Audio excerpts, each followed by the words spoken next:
பிரான்சின் பிரதமர் செபாஸ்டியன் லெகோர்னோ வெறும் 27 நாட்கள் மட்டுமே பதவியில் இருந்துவிட்டு நேற்று 2025 அக்டோபர் 6 அன்று திடீரென ராஜினாமா செய்துள்ளார்.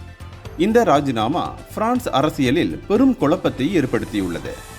கடந்த 2025 செப்டம்பர் 9 அன்றுதான் செபாஸ்டியன் பிரான்சின் பிரதமராக நியமிக்கப்பட்டார். எனினும் நேற்று தனது புதிய அமைச்சரவையை அறிவித்த 14 மணி நேரங்களில் அவர் ராஜினாமா செய்தார்.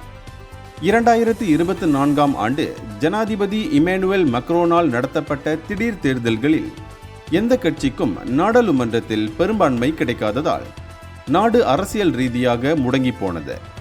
இந்நிலையில் 2 ஆண்டுகளுக்கு பிரான்சின் 5வது பிரதமராக லெகோர்னோ பதவியேற்றார்.